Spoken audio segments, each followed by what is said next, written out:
Stitch is a nearly all-powerful space dog that could bring an entire planet to its knees. However, he is only one of over 600 experiments in the series. We've got apocalyptic threats, weather manipulators, and like 3 or 4 specifically designed to steal your socks. But which experiment is the most powerful? And I'll give you a hint up front, it isn't the sock ones. With that said though, let's set some ground rules for this video. Powerful can mean a lot of things. Most obviously, it's the amount of damage or destruction that an experiment can create. If they can destroy a city, it's hard to argue against them being powerful. However, being able to bring a society to a stop, ruining infrastructure, creating influence, or just making one person have a very bad day are all other pretty significant ways to demonstrate power as well. Now, our second set of rules. There are many experiments who do similar things, who are equally dangerous, or that specifically work together. And because of that, there are going to be a few spots on this list that will be given to groups of experiments.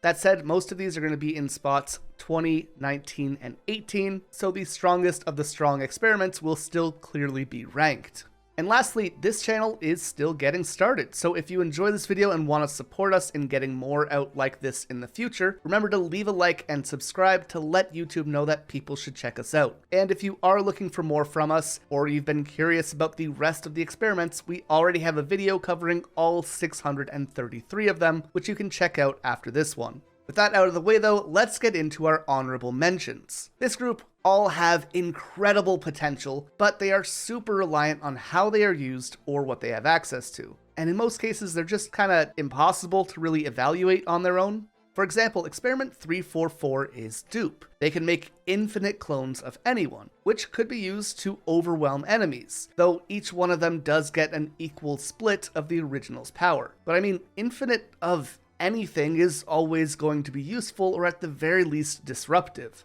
Experiment 112, Toons, can bring any 2D image to life, and sure, turning his collar will undo that effect, but if you give him a picture of like Frieza or Galactus, then things are going to be over long before anyone gets to his collar. However, it isn't like Toons can control the things that he brings to life, so that is a bit of a risky situation. Experiment 120, Snafu, is specifically designed to ruin enemy plans by any means necessary, and by extension, any and all plans to capture or stop him will always fail, and the only way to actually defeat Snafu is out of pure luck or coincidence. And our last honorable mention is Wishy-Washy, Experiment 267. They have the ability to grant any wish, which is kind of cheating. I mean, you could just say, I wish I was king of the world, and poof, you win. Or that would be the case. Wishy-Washy has two pretty big drawbacks. Firstly, the number of wishes that he can fulfill is limited. Once he is tapped out, he is done for good. And second, he takes your wishes very literally. So in my case, I didn't say which world, so I might be made King of Neptune, which, while that is still cool, is not as helpful for me. All 4 of these experiments have the potential to do just about anything really, but they all need unreliable outside factors to be used to that full potential. With those out of the way though, let's get into our actual list of the top 20 most powerful experiments. Now, like I said, the bottom 3 spots are going to be cheating just a little bit by making groups that have similar effects.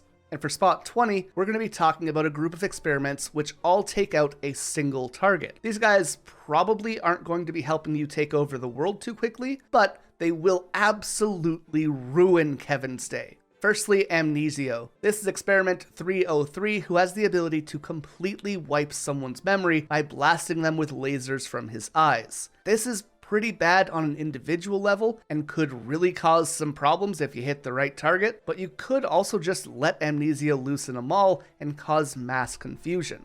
There are similar experiments to this, and you might be asking why Amnesio made the list while experiments like Spike don't. And the big cause for that is that Amnesio's effects are permanent unless they or Jumba step in to undo the memory wipe. Meanwhile, Spike can make people 99% silly with their quills, but the effect only lasts for 2 days. It could still be very useful, it's just inherently limited. Next we have Swirly, Experiment 383, who can hypnotize anyone who looks into his eyes, forcing them to follow the next order they hear. This is basically the plot of Code Geass, and Swirly could easily put you in a position of power or make someone already in power do something terrible.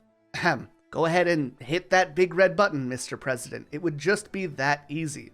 And on a very similar note, we have Experiment 029, Checkers, who also does this. He makes whoever wears him a king or a queen by hypnotizing anyone who looks at him. That said, the effects wear off if Checkers is removed. Basically, the benefits from Checkers are easier to use and easier to lose than Swirly, so they are pretty comparable. And our last trio for Spot 20 are Experiments 024, 052, and 151. These are Hamlet, Coco, and Babyfire. These three all have the ability to transform a target into something. In the case of Hamlet and Coco, they can turn anything into ham or chocolate respectively. Not exactly someone that you want to be riding a plane with, if you catch my drift. One wrong touch, and we will see just how aerodynamic ham can really be, and spoiler alert, it isn't aerodynamic at all.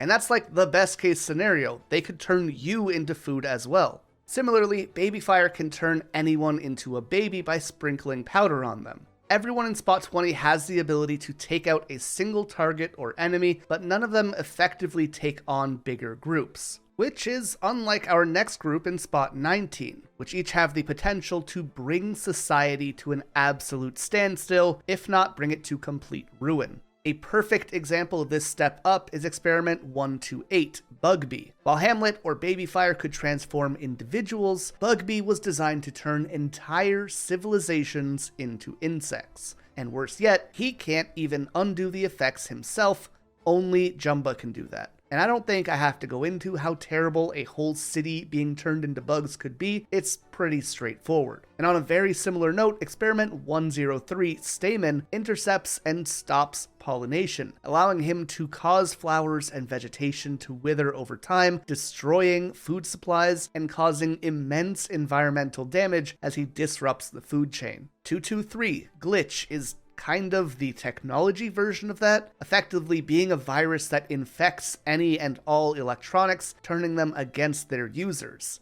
I don't know if you know this, we like our electronics, so this could be a pretty big issue for us. Mashy 225 was designed to crush and destroy Ubernium to cause fuel shortages. This is admittedly less useful on Earth because we don't have Ubernium, but on any other planet this causes a major problem that could cause their vehicles or factories to become useless. Experiments 300 and 358 were both created for domination. Spooky transforms into people's worst fears and terrifies entire populations until they willingly submit to stop him. And Manners makes people too polite to fight back, allowing your forces to easily overwhelm the enemy. And our last entry for the Society Enders is Angel, Experiment 624. Her song turns anyone who hears it completely evil, turning civilization against itself and quickly leading towards its destruction. Now, our final set of group entries is Spot 18. These are experiments who cause immediate, localized destruction. For example, Experiment 228 is Melty, a tiny dragon that can melt through just about anything by firing powerful liquefying blasts into it. Yarp is Experiment 613, who makes sonic attacks that deafen enemies and flatten buildings. Sinker 602 has a massive shark fin that can slice through entire naval fleets. And 221, Sparky, short-circuits technology and can turn himself into pure electricity, meaning that he can travel through electrical wires or blast lightning bolts at his enemies. All four of these basically have the ability to shred through vehicles and buildings. They are still pretty impressive, but they just don't hold a candle to the experiments that we have coming up who are capable of wide-scale destruction. Alright, no more cheating. For now, let's move away from groups and into number 17. A surprisingly dangerous experiment is 523, Slushy. He is the perfect combination of everything that we've covered so far, being able to freeze his victims solid while also creating insane blizzards that make mile-high snowdrifts, which for those of us who don't use freedom units, that's about 2 kilometers high. And you might be thinking, it's just snow, how bad could that be? And firstly, you clearly aren't Canadian. And second, I don't think you understand how high a mile is. For reference, to be considered a mountain, you need to be 1,000 feet tall, and this is 5 times that. In fact, of the nearly 1.2 million mountains on the planet, only 108 of them are taller than a mile. I actually have an elevation map of the entire planet on screen now. The red and dark orange parts are the places of the world that are a mile high. That is how rare a mile high of anything is. So put simply, this little dude is burying the places that he targets to the point that they will never be able to be rescued. On to number 16, and we have kind of the opposite. Experiment 529, Digger, is way more unassuming. This guy digs with his drill-like tail, so how bad could that be? Well, rather than stacking snow on top of cities, Digger destroys what is below them. It sure would be a shame if all of the earth below that hospital was suddenly removed. Boom. Instant tragedy. Not only that, the entirety of human life is kind of built up on the idea of roads. Roads which need to be built over solid foundations. Go ahead, spend a few minutes on YouTube looking up sinkholes opening up to see just how terrifying this really could be. This is Digger's power. And in extreme cases, he's able to dig straight through the entire planet, ripping holes through tectonic plates and potentially causing earthquakes if he plows through the right spots. On to number 15 with experiment 540, Foon. Foon is a living weather machine designed to whip up typhoons and city-flattening tropical storms. While these might not be as dangerous as they used to be, typhoons still kill about 1,000 people a year. However, even just looking back to the 70s before we learned how to better deal with them, and you can see that typhoons killed 3 million people in that decade.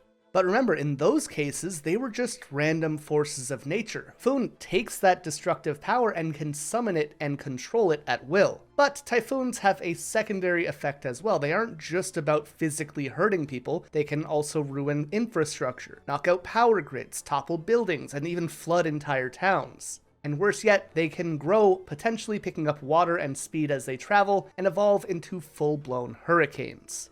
With that in mind, it is clear how destructive Foon can be, but then it was mutated, gaining the ability to condense their winds and fire them as projectiles, essentially taking the power of a tornado and launching it like a cannonball at Foon's targets. But while Foon is immediately dangerous, our next entry needs some time, but will be even more of a threat. Entry 14 goes to experiment 509, Sprout. This harmless-looking little plant can become a full biological invasion. Once it's planted, Sprout begins to grow as an underground forest, spreading its tendrils through the earth, blooming new flowers of itself, and repeating this process of exponential growth. Once Sprout gets going, he will continue to grow until he completely takes over the underground, eventually bursting through the surface and continuing to overwhelm the world once it becomes uncontainable. Sprout would swallow up cities, ecosystems, and all of life as it covers everything and drains resources from the soil, the water, and the sunlight for itself.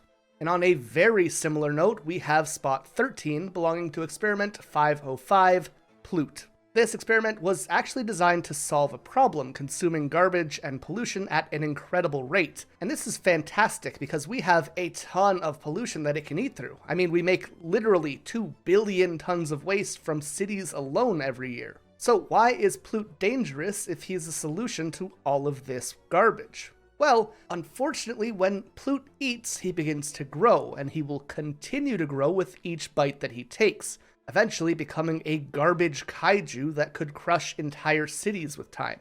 But that isn't all though. As Plute metabolizes, the waste within him begins converting into toxic sludge that he leaves behind in his wake. If the ever-growing giant doesn't crush you, then this definitely will. The sludge will begin sinking into the soil, poisoning food and water supplies, and even eating through metal and roads. It will leave nothing behind except for more garbage that Plute can consume.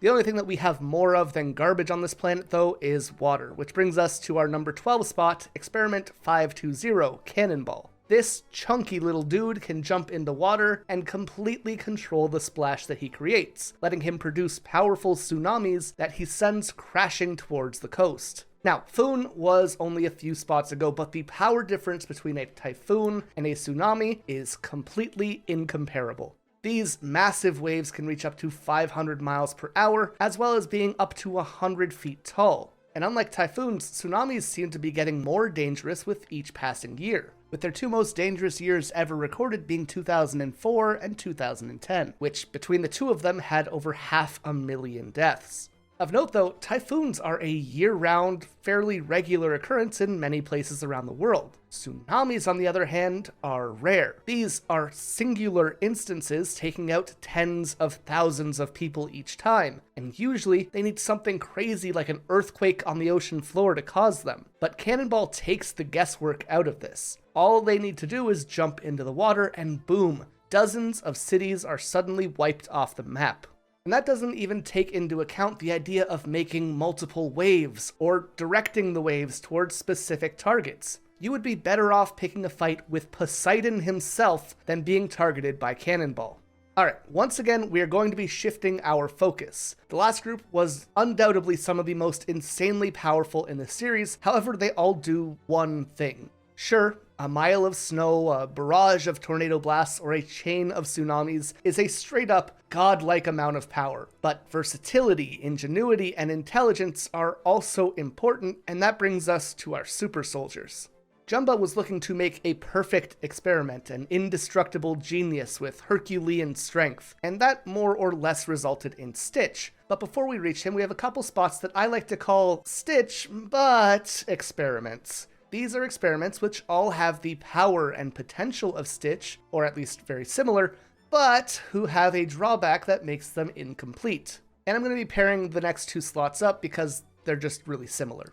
For example, in spot 11, we have both Experiment 600, called Whoops, and Experiment 625, Reuben. Both of these goobers have all of Stitch's powers and abilities. All of them. They are fantastically strong. However, they can't make use of them. In Whoops's case, he is unbelievably clumsy, making him unreliable and I guess potentially even more dangerous than Stitch as he can't control himself well. And then there's my boy Reuben, who could take over the world but is just too lazy to do so. And similarly, we have the next step up at spot 10 belonging to Experiment 621, Chop Suey, and Experiment 0. Each of these are failed prototypes of Stitch, just as Reuben and Whoops were. In the case of Chop Suey, he has all of Stitch's abilities, but he isn't as talented with them. He did, however, become mutated, so now if he consumes the DNA of another powerful creature, he will get a massive but temporary boost to his strength and speed. This, for a short time, can actually make him stronger than Stitch, but again, it wears off.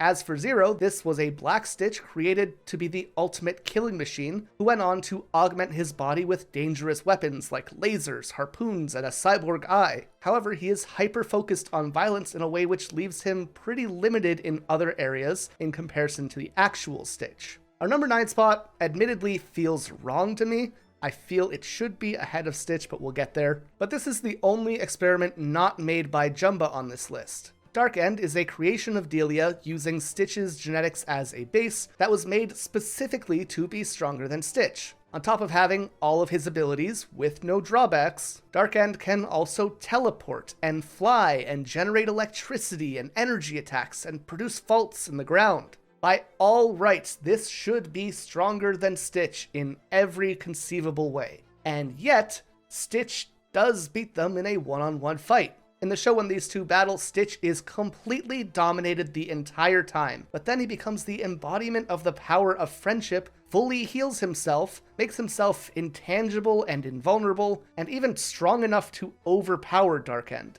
which feels like cheating, and it only happened once, and I don't like that this has to be below Stitch because Dark End lost to Stitch, but it is what it is, I guess. For now, Dark End is number 9, but in our hearts we'll make him number 8. The actual 8 is the boy himself, 626, Stitch. Small, blue, adorable, and capable of annihilating entire civilizations if he wanted to. Stitch is just about perfect. He is fireproof, bulletproof, shockproof, everything proof if he has enough friendship. And he can lift up to 3,000 times his own weight. But he isn't just strong and durable. Stitch is fast enough to blur, can crawl on the walls, roll up into a ball, and move through small spaces quickly. He has electromagnetic, night, X-ray, and infrared vision. He can quickly learn anything, from instruments to languages to how to drive any kind of vehicle. He has an internal dictionary, thesaurus, encyclopedia, and an experiment catalog. And he can perfectly remember every moment of his life. But if all of that wasn't enough, he is pretty much indestructible, even being resistant to any other experiment's abilities if they were made before him, though he isn't usually fully immune to them. While some of the others might be capable of more instant damage, Stitch represents an unstoppable force powered by one of the greatest minds in the universe. And that's what puts him so high on this list. That said, even Stitch is far from the strongest of the super soldiers, let alone of all the experiments altogether. In number 7, we have Experiment 627. Like Dark End, this was designed to be a better Stitch, with the added benefits of having other experiments' abilities as well. So on top of Stitch's powers, 627 could create plasma blasts. He has Slushy's Frost Breath, Sparky's Electrokinesis, Spikes' Spikes, Deforestator's Claws, and a bunch of abilities from unknown experiments like breathing fire, creating diamonds, and making energy webs and illusions. His big weakness is that he has a very powerful sense of humor, which can be used to make him laugh so hard that he loses control of himself and collapses. However, otherwise, there is just no stopping 627. He is an all-around upgrade of Stitch in nearly every way possible.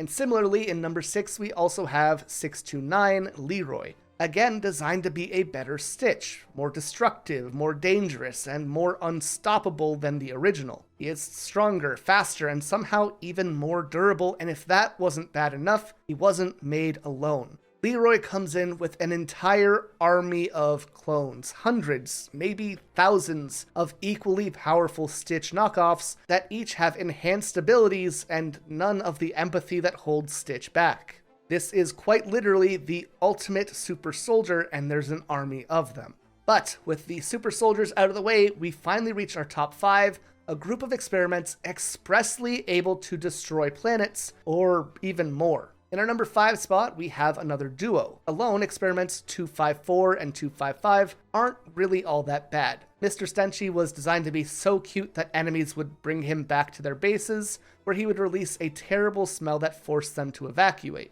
Meanwhile, Mrs. Sickly can make people sick with a nauseatingly sweet smell that she gives off. Like I said, neither is too offensive by themselves. However, together it is an entirely different story. The smells that they give off also release chemicals which can mix to produce a reaction that will destroy the planet they are on. And I know that I said instant destruction is usually below the super soldiers. But scale matters, and being able to destroy an entire planet in an instant kind of escalates things to a whole other tier. And a similar level of power can be seen in our next entry at number 4, Experiment 513 Richter.